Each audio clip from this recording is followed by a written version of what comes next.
showing is made, Judge, in terms of relevancy of his ability to perceive and recollect, that's something that's always relevant.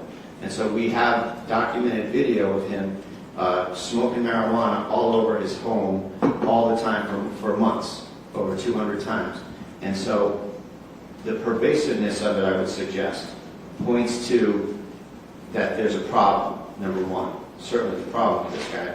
But number two, Your Honor, that there's likely to be overlap with his work schedule as a firefighter, where it would certainly come into contravention of town policy, which is page 37, 38 of the town policy, which prohibit showing up to work under the influence of marijuana.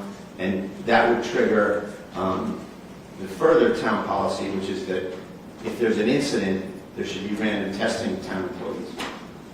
And so we think there's a good faith basis to say, give us this early, Your Honor, that if he's been tested at work and he tests positive at work, he's been given breaks at work, he's been put in rehab from work. But how would that be admissible? So that would.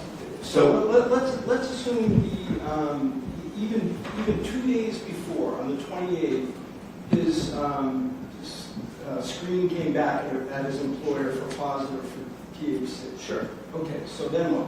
So I have a good faith basis to ask him on the stand, were you smoking on when this happened? Do you remember these events accurately? Do you even know what you were doing when you were in that basement? Do you know, you're taking your baby under the influence of marijuana? You don't think you have that good faith basis to ask that question now?